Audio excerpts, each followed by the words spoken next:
আমাকে 30 থেকে 40টা চর মারছে। ওহো, আপনাদের ওখানে একটা নদী আছে না, মহানন্দা? মহানন্দা, হ্যাঁ। হ্যাঁ, ওই নদীতে আমার বাবা মারা গিয়েছিল। সব ধরনের কাজেই আমি অভ্যস্ত হয়ে গেছি, ধান কাটা, ধান লাগানো, যে কোনো ফসল নিড়ানো। আলটিমেটলি যেটা হলো, আমি ক্লাস 8-এ ফেল করলাম। ও, তখন আমাদের মনের মধ্যে আসলে একটা ভয় ঢুকে গেল আর কি।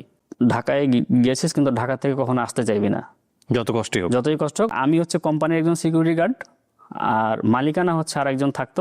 আমি তখন সকালে ইন্টার্নি করি ঢাকা মেডিকেলে, আর বিকেলে হচ্ছে আমি অফিস করি। 23-এর 1 নভেম্বর থেকে আমি পপুলার ধানমন্ডি শাখায় মাইক্রোবায়োলজিস্ট হিসেবে কর্মরত আছি। ক্লাস 8 ফেল করে ঢাকায় এসেছিলেন সিকিউরিটি গার্ডের জব করবার জন্য। আসসালামু আলাইকুম প্রিয় দর্শক এবং শ্রোতা, আপনাদের সবাইকে আমন্ত্রণ জানাচ্ছি ব্র্যান্ডিং বাংলাদেশে। আমি আরজি কিবরিয়া আপনাদের সঙ্গে রয়েছি, এবং যারা তাদের গল্পগুলো বাংলাদেশের মানুষকে বলতে চান, বিশেষ করে সারা বাংলাদেশে ছড়িয়ে দিতে চান, এই অর্থে যে আপনি যদি মনে করেন আপনার গল্প শুনে লাখো মানুষের পরিবর্তন হওয়ার সুযোগ রয়েছে, কিছু জানানোর সুযোগ রয়েছে, তাহলে আপনারা আমাদেরকে মেইল করতে পারেন। আমাদের মেইল অ্যাড্রেসটি হচ্ছে sharemystory24@gmail.com। এছাড়া আমাদের ফোন নাম্বারটি হচ্ছে 09639888777। নাম্বার এবং মেইল দুটোই কিন্তু ভিডিওর কোণে দেওয়া আছে। নামটা একটু বলতে হবে প্রথমে। জি, আমার নাম মোহাম্মদ আলমগীর হোসেন। আলমগীর ভাইয়ের বয়স কত এই মুহূর্তে? 35। জেলা কোনটা? জেলা হচ্ছে চাঁপাইনবাবগঞ্জ, মানে উত্তরের একেবারে বলা চলে। হ্যাঁ, শেষ উপজেলা। আপনাদের ওখানে একটা নদী আছে না, মহানন্দা? মহানন্দা, হ্যাঁ। হ্যাঁ, ওই নদীতে আমার বাবা মারা গিয়েছিল।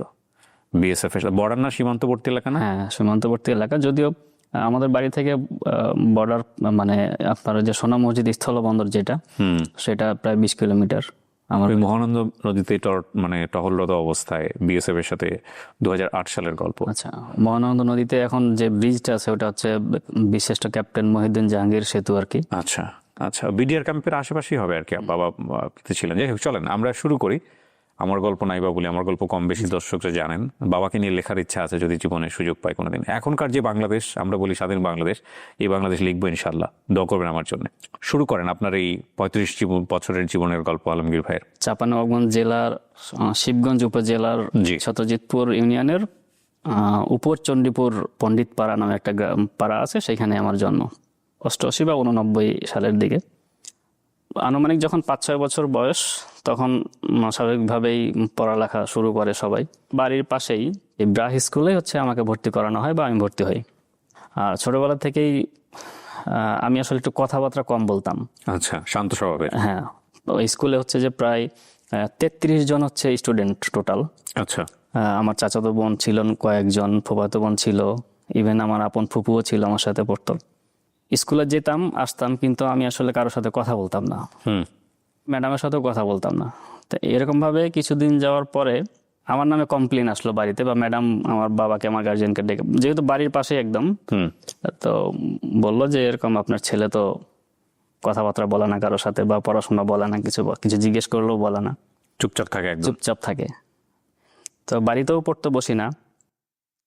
তা আমার মনে আছে যে একদিন আমার বাবা আমাকে বললেন যে পড়তে বসতে সন্ধ্যার সময় জাস্ট বারান্দায়। আমার বাবা হচ্ছে যে পড়ালেখা জানতেন না, আমার মাও পড়ালেখা জানতেন না। আমার বাবাও কৃষিকাজ করেন বা অন্যের কাজ করেন। তো উনি পড়তে না জানলেও একটু জানে যে ক খ এই 2টা অক্ষর জানেন আর কি। তো আমাকে বলতে বলো বল ক। তা আমি আসলে কোনো কিছুই বলি না। উনি অনেকবার বলছে, না বলতে বলতে উনি আমাকে মারা শুরু করছে। এগুলো আপনার মেমোরিতে আছে সব? হ্যাঁ, আমার যতটুকু মনে পড়ে, আনুমানিক আমাকে 30 থেকে 40টা চর মারছে। ওহো, তো এক পর্যায়ে বাড়ি ভর্তি মানুষ হয়ে গেল। আশেপাশের লোকজন এসে তারপরে যাই হোক এটাকে সামাল দিল, বা তখন আর মারতে দিল না। তারপর থেকে মোটামুটি আমার কথাবার্তা বলা বা পড়াশোনা মোটামুটি শুরু হলো। আমার বাবা ছোটবেলা থেকেই কঠোর পরিশ্রমী যাকে বলে, এবং এটা হচ্ছে শারীরিক পরিশ্রম আর কি। কখনো ব্যবসা করতেন, একদম ছোট ব্যবসা করতেন, কখনো হয়তো অন্যের কাজ করতেন, ধান কাটতেন বা কৃষি কাজ করতেন। ব্যবসার মধ্যে বলতে উনি চালের ব্যবসা করতেন। 5 মণ বা 10 মণ কারো কাছ থেকে ধান কিনলেন, কিনে ওটাকে চাল বানিয়ে বাজারে বিক্রি করতেন। কয় ভাই বোন ছিলেন আপনারা? আমরা হচ্ছে 4 ভাই, আমি মেজো। আচ্ছা, আমার বোন নাই। 4 ভাই, বাবা মা। বাবা হচ্ছে তখন একদিন অন্যের কারো বাড়িতে কাজ করলে উনি মজুরি পেতেন 50 টাকা বা 60 টাকা এরকম। অনেক সময় মাঠে কাজ হচ্ছে কন্ট্রাক্ট নিয়ে নিতেন, কোদাল দিয়ে কারো জমি খোঁড়ার দরকার, কন্ট্রাক্ট নিয়ে নিল যে এটা আমি পুরোটা খুঁড়ে দেবো, কত টাকা লাগবে দিবে। দেখে একদম সকালবেলা ফজরের পরেই বা একদম সকালে চলে যেতেন, গিয়ে ওটা করতেন, এবার বাড়িতে এসে আবার আরেক জায়গায় যেতেন কাজে, এরকম। মাঝে মাঝে তো ব্যবসা করতেন। তারপরে আমার ওই যে পড়ালেখা ওখানে শুরু হলো।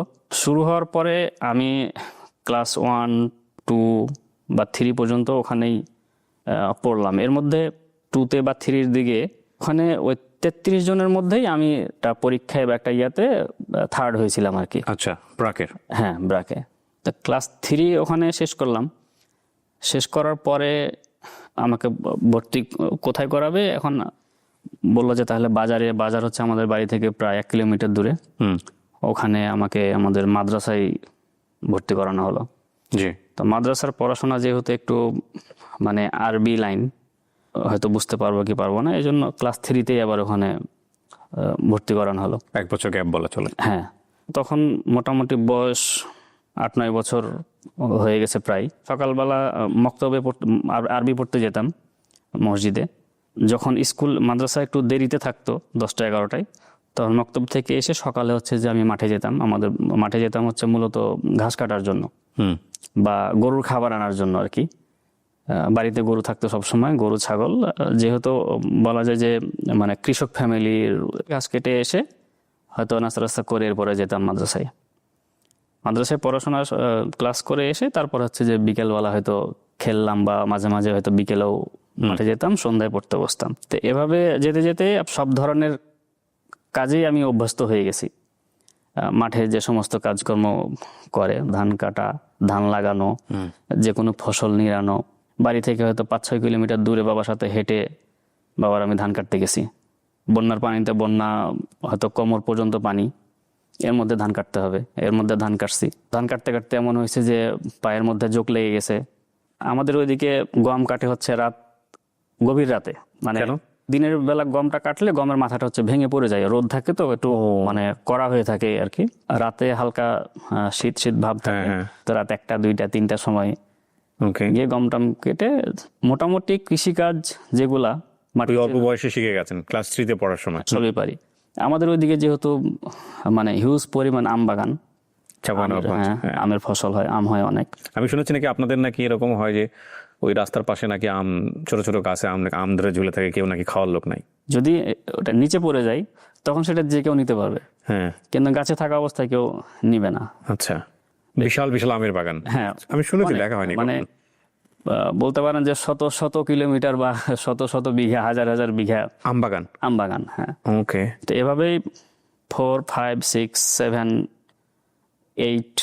8-এ আমি আসলে খুব ভালো স্টুডেন্ট ছিলাম না, প্রাইভেট পড়ারও ওরকম সুযোগ হয়নি। ক্লাস 3তে একজনের কাছে 2 মাস প্রাইভেট পড়েছিলাম 50 টাকা করে।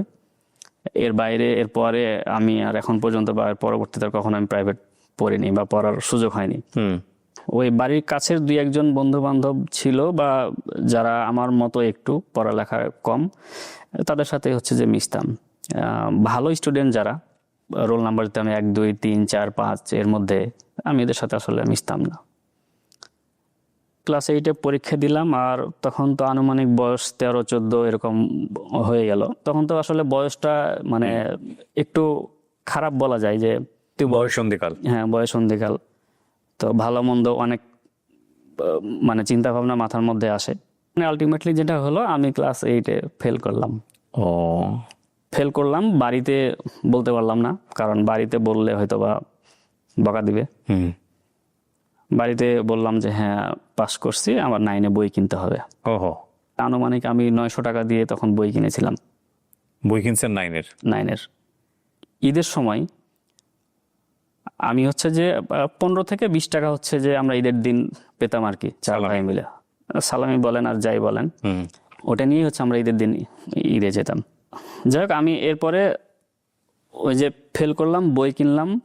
বই কেনার পরে এখন আমি 2-1 জনের সাথে কথা বললাম, তো বললো যে 8-এ ফেল এটা কোনো সমস্যা না, এখন একটা অ্যাপ্লিকেশন করতে হবে, প্রিন্সিপাল বরাবর অ্যাপ্লিকেশন করলে পরে হচ্ছে যে ক্লাস করা যাবে।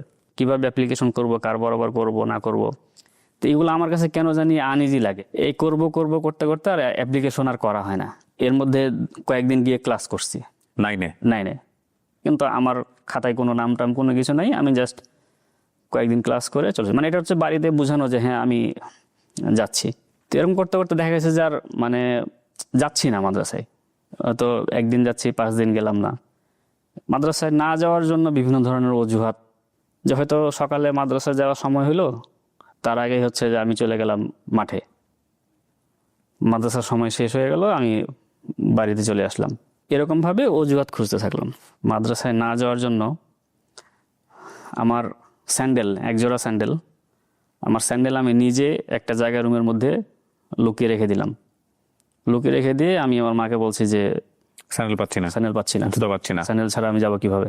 যখন সময় ওভার হয়ে গেল, আমি তখন স্যান্ডেল বের করে দিলাম, বললাম যে এই তো স্যান্ডেল এখানে ছিল, কে রাখছে বা কেমন কি। তো মসজিদে গিয়ে হচ্ছে যে আমি মোটামুটি 28 পারা পর্যন্ত দেখে পড়া শেষ করলাম। আচ্ছা। এরপরে দেখা গেছে যে আর মক্তব্যও যাওয়া হচ্ছে না বা যাচ্ছি না। ওই বাকি 2 পারা আর আসলে আর শেষ করা হয়নি ওই সময়। পড়ালেখাও মানে বাদ দেওয়ার মতোই আর কি। ঠিক সেই সময় তো আমার বাবা চিন্তা করলেন যে তাহলে তুই কি করবি। আমি যেভাবে মানুষের কাজ করি তোরা তো এভাবে কাজ করতে পারবি না। আমার বাবার ইচ্ছা ছিল বা বলতো যে অন্তত পক্ষে এসএসসি পর্যন্ত পড়াবে, বেশি না পারলেও। যদিও আমার বড় ভাই এসএসসি পাস করছিলেন, কিন্তু আমার আসলে তখন আর এসএসসি পাস করা বা দাখিল পরীক্ষা দেওয়া হলো না। পরে আমাদের বাড়ির পাশেই একজন, উনি তখন আর্মিতে চাকরি করেন, ওনার নাম হচ্ছে আব্দুল লতিফ। সম্পর্কে হচ্ছে প্রতিবেশী। হ্যাঁ, উনি আমাকে চাকরি দিবেন। আচ্ছা। কিন্তু উনি আসলে ওভাবে ক্লিয়ার করে বলেনি যে চাকরিটা কিসের চাকরি। তো উনি শুধু বললেন যে কাজ হালকা, বসে থাকা বা আর বেতন হচ্ছে 4000 টাকা মতো পড়বে, ওভার টাইম দিয়ে সবকিছু মিলিয়ে।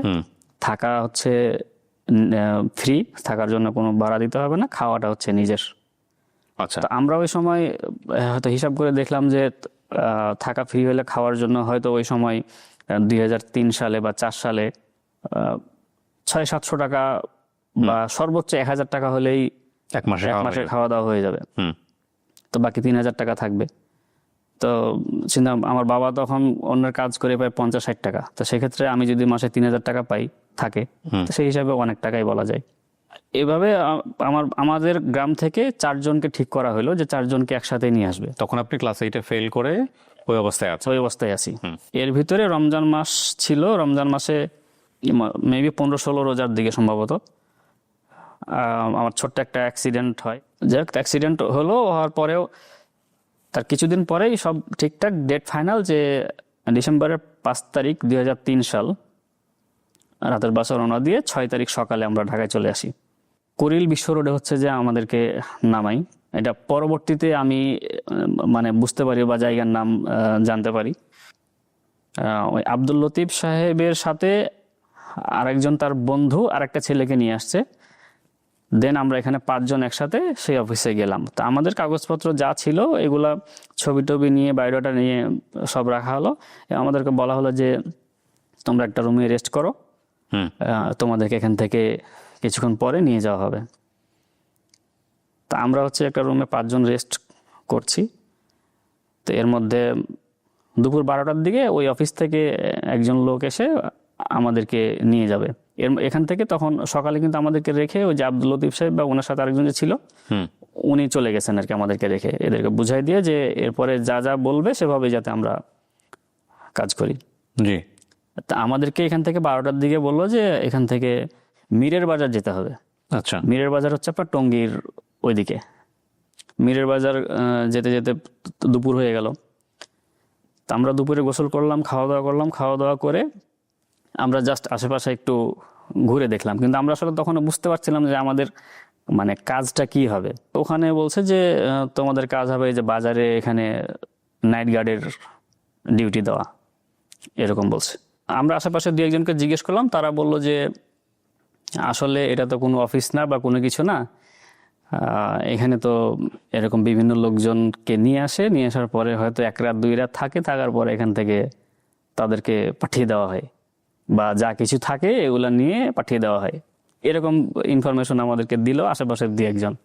এই আপনার প্রথম ঢাকাতে আসা? ঢাকায় প্রথম আসা। এর আগে কখনো আসে? এর আগে আমি কখনো ঢাকায় আসিনি, এমনকি মানে আমাদের চাঁপাইনবাবগঞ্জ শহর হচ্ছে 15 কিলোমিটার দূরে। আমি আমার জানা মতে চাঁপাইনবাবগঞ্জ আমি আসছি একবার বা দুইবার। তো আমরা বেশ কয়েকজনের সাথে কথা বললাম, তারা হচ্ছে যে এরকমই ইনফরমেশন দিল আমাদেরকে। তখন আমাদের মনের মধ্যে আসলে একটা মানে ভয় ঢুকে গেল আর কি। যদি আমাদের কাছে সেই সময় হয়তো কোনো ফোন নাই, দামি কোনো জিনিসপত্র নাই, তো তারপর আমাদের মন ভয় যে যদি সাপোজ মারধর করে তাহলে তো একটা কেমন। তো সেই ভয় থেকেই আমরা বললাম যে না, তাহলে আমরা এখানে থাকবো না। তো এরপরে আমরা বাজারের দোকান থেকে যে লতিফ সাহেবকে ফোন দিলাম, ফোন দিয়ে বললাম যে এখানে আমরা শুনলাম এরকম এরকম তো সমস্যা, তো এখানে তো মনে হয় থাকা যাবে না। তো আমরা বাজারে গেলে বা কোথাও গেলে আমাদের সাথে ওদের একজন করে লোক মানে রেখে দিচ্ছে আর কি, যে আমরা কোথায় যাচ্ছি কি করছি। তো আমরা যে ফোন করে বলছি যে আমরা এখানে থাকবো না, তো এটা হচ্ছে ওরা বুঝতে পারছে আর কি। তো এরপরে আমাদেরকে বলতেছে যে না, খুব রিকোয়েস্ট করতেছে না থাকেন, হ্যাঁ কোনো সমস্যা নাই এই সেই। লাস্ট পর্যন্ত এরকম বলছে যে না হলে আজকে রাতটা থাকেন। তো তখন তো আমরা মোটামুটি শিওর যে না, এখানে আসলে হয়তো আমাদের সাথে খারাপ কিছু হতে পারে। তো যাই হোক, সন্ধ্যার মধ্যেই উনি আসলো, আব্দুল লতিফ সাহেব আসলো। এসে পরে এদেরকে বকাঝকা দিয়ে, উনি যেহেতু আর্মিতে চাকরি করে, উনি এসে ওনার পরিচয় দিয়ে এদেরকে বকাঝকা করে যাই হোক আমাদেরকে নিয়ে গেল। আচ্ছা। আমরা ওনার সাথে আবার ওখান থেকে রওনা দিলাম। রওনা দিয়ে এবার আমাদেরকে নিয়ে আসা হলো নতুন বাজারের ওখানে কোকাকোলা নামে একটা জায়গা আছে, এখানে একটা অফিসে নিয়ে আসা হলো। তো এটা হচ্ছে যে একটা মানে সিকিউরিটি কোম্পানির একটা অফিস। বললো যে ঠিক আছে, চাকরি কনফার্ম। বললো জয়েনিং হবে 1 তারিখ, মানে 1 জানুয়ারি 2004। জি। তাহলে এই 20-25 দিন মতো, 25 দিন হচ্ছে যে আমাদেরকে এখানেই থাকতে হবে। ওনাদের ওখানে মেস আছে। তখন তো ঢাকায় আসা বা ঢাকায় থাকা অনেকটা মানে আমাদের গ্রামের জন্য হচ্ছে যে একটা স্বপ্নের ব্যাপার আর কি। জি। তো বলতো যে ঢাকায় গেছিস কিন্তু ঢাকা থেকে কখনো আসতে চাইবি না, যত কষ্টই হোক, যতই কষ্ট হোক ঢাকায় থাকবি, ঢাকায় অনেক ভালো কিছু হয় বা অনেক কিছু করা যায় এই। আমাদেরকে প্রায় 24 না 25 জনকে ড্রেস দেওয়া হলো, আমাদের সিকিউরিটি ড্রেস দেওয়া হলো, বুট জুতা, কালো প্যান্ট, তারপরে খাকি শার্ট, লাল টুপি, হাতে একটা লাঠি। এরপর 1 তারিখে জয়েন করলাম আমরা। আমার পোস্টিং হলো 1 তারিখে উত্তরা 3 নম্বর সেক্টর 8 নম্বর রোডের 31 নম্বর বাড়ি। পুরোর দিকে 2-3টা ফ্যামিলি ছিল আর কি। জি। এরপরে আস্তে আস্তে যাই হোক মোটামুটি সবাই আসছে। আমি ডিউটি করছি বা চাকরি করছি, জীবনের আমার মানে প্রথম চাকরি। তো সকালে ডিউটি করি, কখনো বিকেলে, কখনো রাতেও ডিউটি করি, পোশাক পরে ডিউটি করি। এর মধ্যে যেটা হলো যে আমাদেরকে বলা হলো আমাদের স্যালারি হচ্ছে 1950 টাকা, মানে 2000 টাকা স্যালারি, 50 টাকা হচ্ছে কেটে রাখে, 1950 টাকা দিবে। জি। আর লতিফ সাহেব বলছিলেন যে 4000 টাকা স্যালারি। আমি এখানে চাকরিতে জয়েন করলাম। জয়েন করার পরে লতিফ সাহেব বাড়িতে গিয়ে আমার বাবাকে বললেন যে তোমার ছেলের চাকরি হয়ে গেছে, এখন সেখানে কিছু টাকা দিতে হবে। উনি আমার বাবার কাছ থেকে 6000 টাকা নিয়েছিলেন, যদিও এখানে আসলে কোনো টাকা পয়সা দেওয়া লাগেনি আমার জানা মতে। আচ্ছা। পরে বাড়িতে গেলে তখন আমার বাবা আমাকে বলছিলেন যে উনি 6000 টাকা নিছে। 17 দিন পরে হচ্ছে কুরবানি ঈদ আসে, কিন্তু ঈদে আমার বাড়ি যাওয়া হয় না। আমি ফার্স্ট হচ্ছে যে ঢাকায় বা বাড়ির বাইরে ওই ঈদটা আমার করতে হয়। 3-4 মাস যাওয়ার পরে একটা ঘটনা ঘটে, সেটা হচ্ছে যে কোনো একদিন রাতে গাড়ি নিয়ে আসা পার্কিং করার সময় গ্যারেজে যেহেতু গ্যাস লাইন থাকে, তো এই গ্যাস লাইনের ধাক্কা লেগে মানে একটা লিকেজ হয়ে গেছে। গ্যাস লাইনের লিকেজ? হ্যাঁ, লিকেজ। এটা ঠিক করতে প্রায় 2000 টাকা খরচ হয়, এবং এই 2000 টাকা আমরা যে সিকিউরিটি 4 জন ছিলাম, এই 4 জনের কাছ থেকে 500 টাকা করে জরিমানা নেওয়া হয়। আমরা অনেক রিকোয়েস্ট করছিলাম যে আমাদের কাছ থেকে যাতে নেওয়া না হয়, যে আমাদের স্যালারি হচ্ছে 1950 টাকা বা 2000 টাকা। ইঞ্জিনিয়ার স্যার উনি বারবার বলছিলেন যে না, তোমাদের কাছ থেকে জরিমানা না নিলে তোমাদের শিক্ষা হবে না, এবং তোমরা এরকম ভুল বারবার করতে থাকবা। আমাকে জুলাইয়ের 1 তারিখ ওখান থেকে ট্রান্সফার করে আমাকে আদাবরে নিয়ে আসে, রোড নাম্বার 8। তো এর মধ্যেই মাসখানেক যাওয়ার পরেই আমার স্যালারি হয়। আমার টাকাটা আমি রাখি এক জায়গায়। আমার সাথে আর একটা ছেলে ছিল। স্যালারি পাওয়ার পরের দিন আমার টাকাটা যাই হোক রুম থেকেই মিসিং, চুরি হয়ে যায়। তো ওখানে আর কেউ থাকে না, আমরা 2 জনই থাকতাম। এবং হয়তো সে স্বীকার করেনি, বাট আমার এখন পর্যন্ত বিশ্বাস যে সে ছাড়া আর কেউ নেয় নাই। এখানে 8তলা বিল্ডিং, এখানে অনেক মানুষ অনেকেই থাকে। কয়েকজনের নাম মনে আছে আমার, যেমন Abdullah sir, Matin sir, Lutfur Rahman, Zaman sir, Siddique sir, Akhtaruzzaman sir এবং রেশমা আপা, ওনারা হাজব্যান্ড ওয়াইফ। তো এর মধ্যে আখতারুজ্জামান স্যারের সাথে আসলে একটু কথাবার্তা হয় বা উনি ভালো মন্দ জিজ্ঞেস করে। তো আমার টাকা হারানোর পরেই, ওই সময় বন্যার সময় ছিল, আমাকে বলে যে বন্যা হচ্ছে সব দিকে, তোমার বাড়ির কি খবর, তোমাদের এদিকে বন্যা হচ্ছে কিনা। আমি বললাম না স্যার, আমাদের দিকে তো বন্যাটা একটু কম হয়, আবার আমি কয়েকদিন থেকে বাড়িতে কথা বলতে পারিনি। কেন কেন কি হয়েছে? বলছে না স্যার একটু সমস্যা এই জন্য। তো আমি আসলে বলতে চাচ্ছিলাম না ওনাকে, পরে উনি অনেক রিকোয়েস্ট করলেন, তো বললাম যে আমার এরকম টাকা হারিয়ে গেছে 1800। ও তাই? পরে উনি ওনার পকেট থেকে 500 টাকা বের করে দিলেন, বললেন যে ঠিক আছে বাড়িতে খোঁজ খবর নাও আর এটা রাখো। তা আমি ঠিক করলাম যে ঠিক আছে, আমি ওনাকে পরবর্তীতে এটা দিয়ে দেবো। পরবর্তীতে উনি আর এটা নেননি, আমাকে খুব ভালোবাসতেন। তো এরকম তো ওখানে আমি কোম্পানির একজন সিকিউরিটি গার্ড, আর মালিকানা আরেকজন থাকতো, সে মালিকানা পক্ষের, আমি কোম্পানির পক্ষের। আর তখন আমার কাছে কোনো ফোন টোন ছিল না। আলাল ভাই বাড়িতে যাই, বাড়ি থেকে যোগাযোগ করলে ওই আলাল ভাইয়ের নাম্বারে যোগাযোগ করতো। আখতারুজ্জামান স্যার যে উনি ব্যবসা করেন, বিভিন্ন ধরনের ব্যবসা আছে ওনার। আর রেশমা আপা তখন একটা ইন্টারন্যাশনাল অফিসের ডিরেক্টর। এটা আমি যেহেতু তখন ছোট, আমি এত কিছু তো আর বুঝতাম না, এটা পরে বুঝতে পারি। আখতারুজ্জামান স্যার আমাকে একদিন তার গাড়ির চাবি দিয়ে আমাকে বলছে যে নাও গাড়ি স্টার্ট করো। তা আমি বলছি স্যার আমি তো গাড়ি চালাতে পারি না। তো উনি আমাকে বললেন যে তুমি গাড়ি চালাতে পারো না কেন, গাড়ি চালানো শিখো না কেন, এরকম ভাবে বললেন। তো ওনার কথাটা আমার কেন জানি ভালো লাগলো। এরপরে আমি করলাম কি, ঠিক আছে তাহলে গাড়ি চালানো শিখবো, সিকিউরিটি চাকরি বাদ দিয়ে ড্রাইভার হব। এটার থেকে ওটা অনেক ভালো। তা আমি করলাম কি, পাশে খোঁজ নিয়ে গাড়ি চালানো শেখা শুরু করলাম। আমি প্রায় 3 মাস গাড়ি চালানো শিখলাম। লাইসেন্স বের করার জন্য বাড়ি থেকে টাকাও নিয়ে আসলাম, 4000 টাকা। এর মধ্যে কিন্তু আমাকে ওখান থেকে ট্রান্সফার করে নেওয়া হলো। এখান থেকে আমাকে নিয়ে যাওয়া হলো পরের দিন গাজীপুরের বাহাদুরপুর একটা গ্রামের ভিতরে একটা ফ্যাক্টরিতে, যে ওখানে চাকরি করো। তো ওখানে আমি ডিউটি শুরু করলাম। এর মধ্যে আমি ঠিক করলাম যে আমি আর সিকিউরিটি গার্ডে চাকরি করব না। আমি আখতারুজ্জামান স্যারকে ফোন করলাম, ফোন করে সবকিছু বললাম যে স্যার আমি আর সিকিউরিটি গার্ডে চাকরি করতে চাই না, আপনি একটু অন্যদিকে আমার ব্যবস্থা করেন। বলছে ঠিক আছে তুমি একটু ধৈর্য ধরো, তুমি ওই কোম্পানি থেকে চাকরি ছেড়ে দাও, দেন কাগজপত্র একটা অফিসে দিয়ে আসো। তা আমি ওখানে 23 দিন ডিউটি করার পরে আমি চাকরি ছেড়ে দিলাম। চাকরি ছেড়ে দিয়ে স্যারের কথা মতো আমি যে কাগজপত্র সব যা ছিল আমার কাছে, এগুলো আমি এনজেন্ডার হেলথ নামে একটা অফিসে এখানে দিয়ে আসলাম। দিয়ে আমি চলে গেলাম বাড়িতে। স্যার বললো যে হয়তো কিছুদিন সময় লাগবে, তুমি বাড়িতে থাকো। বাড়িতে যোগাযোগের জন্য আমি একটা নাম্বার স্যারকে দিয়ে রাখলাম। তো স্যার 14 দিন পরে আমাকে ফোন দিলেন। আর এর মধ্যে যে অনেকেই আমাকে নেতিবাচক মন্তব্য করলো, যে তুই চাকরি বাকরি ছেড়ে দিয়ে কেন ঢাকা চলে আসি, তোকে কে চাকরি দিবে, এই সেই। তো অনেকেই খারাপ মন্তব্য করতো। তারপরেও আমি বিশ্বাস করছিলাম যে না, স্যার যেহেতু বলছে আমাকে অবশ্যই চাকরি দিবে। তো যাক 14 দিন পরে স্যার আমাকে ফোন দিয়ে ডাকলেন, ঢাকায় আসলাম, ইন্টারভিউ দিলাম। ইন্টারভিউ বুঝতে পারছেন তখনও আমি 8 ফেল। তো ওখানে আমার থেকে অনেক শিক্ষিত অনেকেই ইন্টারভিউ দিছে। তো আমার ইন্টারভিউ খারাপ হলো, স্যারকে ফোন দিয়ে বললাম যে ইন্টারভিউ ভালো হয়নি। পরবর্তীতে স্যার বললো ঠিক আছে সমস্যা নাই, তোমার 2 মাস মতো সময় লাগবে। তো 2 মাস আমি কি করব, 2 মাসের জন্য বাড়িতে আমি আর যাবো না ঠিক করলাম, যেহেতু অনেকে অনেক কথা বলছে। এর মধ্যে আমার বড় ভাই গাজীপুর কোনাবাড়িতে একটা ফ্যাক্টরিতে চাকরি করে তখন।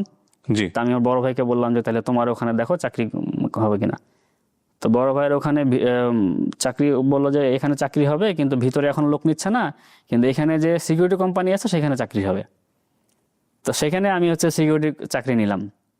1 মাস সিকিউরিটি চাকরি করলাম ওখানে। তারপরে ভাইয়ের সাথে ভিতরে ঢুকলাম ওয়ার্কার হিসাবে। তো ওটা একটা চীনামাটির ফ্যাক্টরি। তো ওখানে প্রায় 6 মাস চাকরি করার পরে, এর মধ্যে আমি স্যারের সাথে মাঝে মাঝে কথা বলি, আখতারুজ্জামান স্যারের সাথে। এরকম করতে করতে প্রায় 6 মাস চলে যায়। ওখানে দোকানের একটা নাম্বার দিয়ে রাখছিলাম স্যারের কাছে। 12 ডিসেম্বর 2005 আখতারুজ্জামান স্যার আমাকে ফোন করে বললো যে তোমার 15 তারিখে জয়নিং, তুমি সেভাবে ঢাকায় চলে আসো। তা আমি 15 তারিখে যথারীতি আগের দিন এসেই আগারগাঁও চাস্তা ভাইয়ের কাছে ছিলাম। তারপরে 15 তারিখ ওখানে জয়নিং করলাম। তো জয়নিং করলাম, আমাকে প্রথমে হাতে ঝাড়ু বালচা দিয়ে বলা হলো যে নতুন অফিস ট্রান্সফার হবে, ওখানে গিয়ে একটু পরিষ্কার পরিচ্ছন্ন করতে হবে। তো ওখানে গিয়ে পরিষ্কার পরিচ্ছন্ন শুরু করলাম। আখতারুজ্জামান স্যারকে ফোন দিয়ে বললাম, তো স্যার শুধু বললেন যে যা করতে বলে তুমি করতে থাকো, সমস্যা নেই। ওই দিন প্রায় 3টা পর্যন্ত ওখানেই ছিলাম, কাজকর্ম করলাম। আমি ওই দিন সারাদিন আমার মনে আছে আমি কোনো কিছু খাওয়া হয়নি, আর আমি যেহেতু তেমন কাউকে কিছু বলিও নি। 3টার পরে গিয়ে অফিসে খাওয়া দাওয়া করলাম। তো যাই হোক, আমি এখন এনজেন্ডার হেলথে চাকরি করছি, মানে ক্লিনার হিসেবে। এটা অফিস বয় কাম গার্ড বা ক্লিনার, পিয়ন, সাপোর্ট স্টাফ যা বলেন, আরো 4-5 জন ছিল, সবার কাজ একই রকম। থাকতে থাকতে এক পর্যায়ে প্রায় 2 বছর তাদের সাথে থাকার পরে আমরা ওখানে 8-9 জন ছিলাম। তো একজনের সাথে একটু কথার অমিল হলো, আমি বাসাটা চেঞ্জ করব ঠিক করলাম। কিন্তু আমার যেহেতু এক পরিচিত তেমন কেউ নাই, ওই সময় আমি মসজিদে নামাজ পড়তে গিয়ে আসলে শামীম ভাইয়ের সাথে পরিচয় হয়। শামীম ভাই দিনাজপুর বাড়ি। তো শামীম ভাইকে বললাম বাসা চেঞ্জ করব। সে হচ্ছে তার পরিচিত শাহাদাতের সাথে কথা বলে দিয়ে তার বাসায় আমাকে উঠতে বলে। আমি শাহাদাতের বাসায় উঠলাম। উঠার পরে এখানে হচ্ছে যে সবাই বেশ শিক্ষিত, কেউ ডাক্তার, কেউ হচ্ছে MBA পড়ে, কেউ BBA পড়ে, অনার্স পড়ে, ডিপ্লোমা পড়ে, এরকম। তো সবাই খুব শিক্ষিত। শাহাদাতের বাড়ি হচ্ছে কুমিল্লা। তো কিছুদিন যাওয়ার পরে শাহাদাত হচ্ছে যে আমাকে বলে যে চাইলে আপনি পড়াশোনা করতে পারেন। কিভাবে সম্ভব? বললো যে উন্মুক্ততে আপনি পড়াশোনা করতে পারবেন। তা আমি বললাম এটা ঠিক আছে, যদি সম্ভব হয় তাহলে করব। খোঁজ খবর নিয়ে দেখলাম যে ভর্তি হবে আরো 5-6 মাস পরে। এর মধ্যে সে আমার জন্য কুমিল্লা থেকে গাইড টাইড নিয়ে এসে আমাকে বললো যে তুমি তাহলে পড়াশোনা শুরু করো। ওকে। তা আমি আমার মতো করে পড়াশোনা করছি যখন যেভাবে সুযোগ পাই। কিন্তু আমার পড়াশোনাটা হচ্ছে আমি কাউকে বলি নাই যে আমি পড়াশোনা শুরু করছি। এর মধ্যে ভর্তি হলাম ধানমন্ডি গভর্নমেন্ট বয়েজ কলেজে, সেন্টারে ভর্তি হলাম। ভর্তি হওয়ার পরে 9-এ পরীক্ষা দিলাম। 9-এর পরীক্ষা দিয়ে পাশ করলাম। এরপরে 10-এর পরীক্ষার শুরু কিছুদিন আগেই শাহাদাত ওখান থেকে চলে যাই, সেই আমাকে পড়াইতো। পড়তেন কিভাবে এর মধ্যে কাজ করে? মানে আমি সকাল 7টা থেকে 3টা পর্যন্ত অফিস করতাম, মাঝে মাঝে হয়তো ওভারটাইম করা লাগে একটু বেশি সময়, সন্ধ্যার পরে গিয়ে বাসায় গিয়ে পড়াশোনা করতাম। আচ্ছা। ওকে। তারপর এরপরে পরীক্ষার আগে আমার মনে আছে অঙ্ক পরীক্ষার 2 দিন আগে সুফিয়ান নামে একটা ছেলে আমাকে বলছে যে ভাই আপনি তো পরীক্ষা দিবেন, তো আপনার অঙ্ক কত দূর কি? তো উনি সে সব দেখে টেকে বললো যে আপনি তো এই পরিমাণ অঙ্কতে পাশ করতে পারবেন না। তখন পরের দিন হচ্ছে ঠিক করলাম, ঠিক আছে আগামীকালকে সারাদিন আমরা 2 জন অঙ্ক করবো, বা সে আমাকে অঙ্ক করাবে। আমার মনে আছে পরের দিন আমি মিথ্যা কথা বলে অফিসার যাইনি, সারাদিন 2 জন মিলে অঙ্ক করি। এবং আমার মনে আছে যে আমরা 2 জনে প্রায় 18 ঘন্টা হচ্ছে ওই দিন পড়াশোনা করি। এর মাঝে হয়তো জাস্ট খাওয়া আর গোসল ছিল। তারপরে অঙ্ক পরীক্ষা দিলাম, যাক পরীক্ষা ভালো হইলো। এর মধ্যে আমার ফ্রেন্ড আসছে আমার কাছে বেড়াইতে, আমি বইটই সব গুছাই রেখে দিয়েছি যাতে কোনোভাবে বুঝতে না পারে যে আমি পড়াশোনা করি। যদি আমি শেষ করতে না পারি তাহলে খামাকে আগে ফ্লাশ করে লাভ কি? আচ্ছা। একদিন পরীক্ষার দিন আমার আপন বড় ভাই আমার কাছে আসছে তার পরীক্ষায়, একটা চাকরি পরীক্ষা দেওয়ার জন্য। তাকে সকালে তার পরীক্ষা দিতে নিয়ে গেছি আগারগা। তাকে বাসায় রেখে দুপুর 2টা থেকে আমি বলছি যে তুমি বাসায় রেস্ট করো, আমি আসছি। আমি তাকে বাসায় রেখে আমি পরীক্ষা দিতে গেছি। আমার পরীক্ষা দিয়ে আবার সন্ধ্যার সময় আসছি। দেন পরে বড় ভাই চলে গেছে। তো যাক SSC শেষ হলো, রেজাল্ট হয়নি তার আগেই ঠিক করলাম যে SSC যেহেতু দিলাম তাহলে আরো পড়াশোনা করি। এরপরে আজাদ ভাই ছিল তখন, আজাদ ভাইয়ের সাথে খোঁজ খবর নিয়ে দেখলাম যে তখন কারিগরি শিক্ষা বোর্ডের আন্ডারে মানে প্যাথোলজিতে ডিপ্লোমা করা যায় বা ল্যাবরেটরি মেডিসিনে, ওখানে ভর্তি হলাম। কিন্তু তখন আমার রেজাল্ট পাবলিশড হয়নি। প্রিন্সিপাল স্যার বললেন যে তুমি ভর্তি হতে পারো, তবে তোমার ভর্তির টাকা 10,000, আর তুমি যে কয় মাস ক্লাস করবা এটার বেতন যদি বাদ চলে যাবে যদি তুমি পাস করতে না পারো। আমি এখন ভর্তি নিতে পারবো। আমি রিস্ক নিয়ে ভর্তি হয়ে গেলাম। আমার বিশ্বাস যে আমি 2.50 বেশি পাবো। আমি 3.05 পেলাম, SSC পাস করলাম। হ্যাঁ, 3.05 পেলাম। পরে ক্লাস চলছে ওখানে শুক্রবার আর শনিবার ক্লাস হয়, আর আমার অফিস আবার তখন শুক্রবার শনিবার ছুটি থাকতো। জি। তো ডিপ্লোমার ক্লাসও চলছে। এর মধ্যে আমি তখন অফিসে জানালাম যে আসলে আমি এখন পড়াশোনা করছি, আমার একটু সুযোগ সুবিধা দরকার। পরবর্তীতে ক্লাস করার জন্য বাকি দিনগুলোতে আমার অফিস টাইমটা বিকেলে করে দিলেন। এভাবেই মনে করেন আমার ডিপ্লোমাও শেষ হলো। এর মধ্যে আমি যেটা করছি, আমার বাড়িতে গিয়ে একদিন সবাইকে সন্ধ্যায় ডেকে বললাম। তো সবাইকে ডেকে বলার পরে সবাই বেশ খুশি হলো আর কি, যে যাক আবার পড়াশোনা চলছে। দেখতে দেখতে ডিপ্লোমা শেষ হয়ে গেল। ডিপ্লোমাতে পেলাম হচ্ছে মানে SSC পরে এমনি ডিপ্লোমা করেছেন? SSCর পরে ডিপ্লোমা। কারিগরি শিক্ষা বোর্ডের আন্ডারে তখন এসএসসির পরেই করা যেত, জি, যে জি। কোনো বয়সে করা যায়। ডিপ্লোমাতে আমি 3.68 পেলাম আউট অফ 4। ওকে, ইভেন আমার একটা এক্সামের মধ্যে আমি সবার থেকে হাইস্ট নাম্বারও পেয়েছিলাম আর কি, ফিজিওলজি পরীক্ষায়। 18 জানুয়ারি 2014-তে আমি হচ্ছে যে বিয়ে করি। তখন আমার ডিপ্লোমা ফাইনাল ইয়ারে। আমি তখন সকালে ইন্টার্নি করি ঢাকা মেডিকেলে, আর বিকেলে হচ্ছে আমি অফিস করি। এভাবে প্রায় 4 মাস সকাল 7টা থেকে বলতে পারেন রাত 11টা পর্যন্ত একদম কন্টিনিউ। কিসের ইন্টার্ন করেন? ডিপ্লোমাতেই লাস্ট একটা সেমিস্টারে ইন্টার্নি করতে হয় যে কোনো একটা মেডিকেল কলেজে। আচ্ছা, ডিপ্লোমাটা কিসের উপর ছিল? ওই যে প্যাথোলজিতে। প্যাথোলজির উপরে। ওকে, ডিপ্লোমাটা 15 সালে শেষ হয়ে গেল। জি। তা আমি মোটামুটি কনফার্ম যে এখন আর পড়াশোনা আমার হবে না, পড়াশোনা আর করবো না। ওকে, তো এভাবে করতে করতেই প্রায় বছর খানিক চলে গেল। ওই অফিসের যে প্রধান ডাক্তার আবু জামিল ফয়সাল স্যার বললো যে তুমি এটাতে পার্ট টাইম কোথাও চাকরি করো। আচ্ছা, তো আমি পার্ট টাইম কিছুদিন খুঁজলাম, খুঁজে পেলাম না, না পাওয়ার কারণে আর স্যার বললো যদি পড়াশোনা করতে চাও তাহলে শুক্রবার শনিবার ক্লাস হয়, এরকম কোথাও যদি করতে পারো তাহলে করতে পারো। আচ্ছা, এর মধ্যে প্রায় বছর খানেক চলে গেল। হঠাৎ করে আমি আমার ডিপ্লোমার ছোট ভাই ও সুজন ভাই নামে একজনের সাথে দেখা হয় একটা ডায়াগনস্টিকে মোহাম্মদপুরে। তো সে তখন বলল যে সে প্রাইম এশিয়া ইউনিভার্সিটিতে এরকম মাইক্রোবায়োলজিতে শুক্রবার শনিবার ক্লাস করে এবং ওখানে প্রফেশনালদের জন্য এরকম সুযোগ আছে। হুম, আমি আর শরীফুল্লাহ পরের সপ্তাহে গিয়ে ওখানে খোঁজ খবর নিলাম, প্রাইম এশিয়াতে খোঁজ খবর নিয়ে সবকিছু জেনে অফিসে এসে স্যারকে বললাম। স্যার ফয়সাল স্যার বললেন আচ্ছা ঠিক আছে তাহলে ওখানে তুমি ভর্তি হও। আমি আর কোনো কিছু চিন্তা না করে আমি ওখানে মাইক্রোবায়োলজিতে অনার্স করার জন্য ভর্তি হয়ে গেলাম। প্রথম সেমিস্টারটা আমি খুব ভালো রেজাল্ট করতে পারিনি, এটা 3.42 আসছিল। আমি তখন বুঝতে পারিনি অনেক কিছু। দ্বিতীয় সেমিস্টার থেকে আমাদের একটা ভালো গ্রুপ তৈরি হয় বা সবাই সহযোগিতা করে। তো এদের মধ্যে পাভেল হচ্ছে আমাদের ক্লাস ক্যাপ্টেন। পাভেলের সাথে আমি একটু ভালো সম্পর্ক তৈরি করার চেষ্টা করি হেল্প নেওয়ার জন্য। তো পাভেল আমাকে খুব সহযোগিতা করে বিভিন্ন সময়। সেকেন্ড সেমিস্টারে আমার রেজাল্ট আসে 3.75। ওখানে আবার 3.75 যদি সিজিপিএ হয় তাহলে আবার 20% ওয়েভার পাওয়া যায়, মানে আপনি এই সময়টাতে পড়তেছেন পাশাপাশি জবও করতেন? জবও করতেছি। এর মধ্যে তো আমি আচ্ছা বিয়ে করছি এবং আমি ভর্তি হয়ে যাচ্ছে 16 সালের আগস্টে। জি। আর 2016 সালের 1 জুলাই হচ্ছে আমার ছেলে হয় আর কি। জি। শুক্রবার হচ্ছে যে আমি ক্লাস করতে যাই, বাকি 6 দিন অফিস করি। বলতে পারেন সাপ্তাহিক বা মাসিক আমার তেমন কোনো ছুটি ছিল না। 3.42 প্রথম সেমিস্টার, সেকেন্ড সেমিস্টার 3.75, থার্ড সেমিস্টারে সম্ভবত 3.81, 5 নাম্বার সেমিস্টারে গিয়ে আমার সিজিপিএ হলো 3.74, মানে মাত্র 1 পয়েন্টের জন্য আমি ওয়েভার পেলাম না 20% বা প্রায় 7,000 টাকা। তো অনেক খারাপ লাগছিল সে সময়। তো এর মধ্যে আমার অফিসের এক কলিগ বলল যে তার পরিচিত একজন প্রাইম এশিয়াতে চাকরি করেন। আমি ওনার রেফারেন্সে কথা বলে একটা অ্যাপ্লিকেশন করি একটা স্পেশাল ওয়েভারের জন্য। ট্রেজারার স্যার হচ্ছে যে আমাকে বলছিলেন তোমার অফিসের আইডি কার্ড সহ সব কাগজপত্র জমা দিতে। আমার আইডি কার্ডে লেখা ছিল আমার পজিশন হচ্ছে ক্লিনার। আচ্ছা। তো উনি আসলে বিশ্বাস করতে পারছিলেন না যে এটা কিভাবে সম্ভব, তুমি কি আসলেই ক্লিনার বা তুমি কি আসলেই চাকরি করো, এই কাজ করো। তো যাক ফাইনালি 15% ওয়েভার আমাকে উনি দেয়।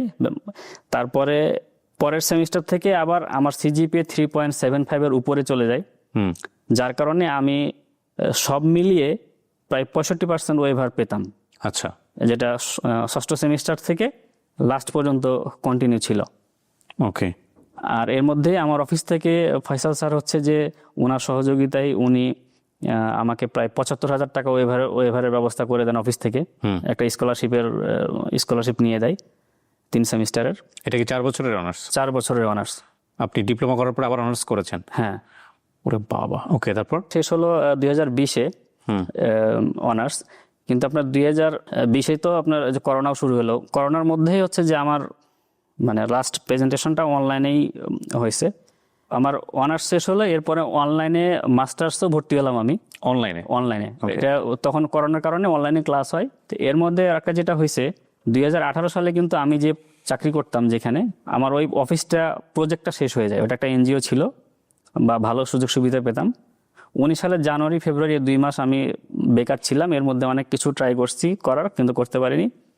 পরে মার্চের 1 তারিখে আমি আবার ওই ফয়সাল স্যারের একটা ছোট্ট প্রতিষ্ঠান ছিল, আমি সেখানে 15,000 টাকা স্যালারিতে আবার জয়েন করি। এর মধ্যে হচ্ছে যে অনার্সও শেষ হয়ে গেল, মাস্টার্সে ভর্তি হলাম, মাস্টার্সও শেষ হয়ে গেল।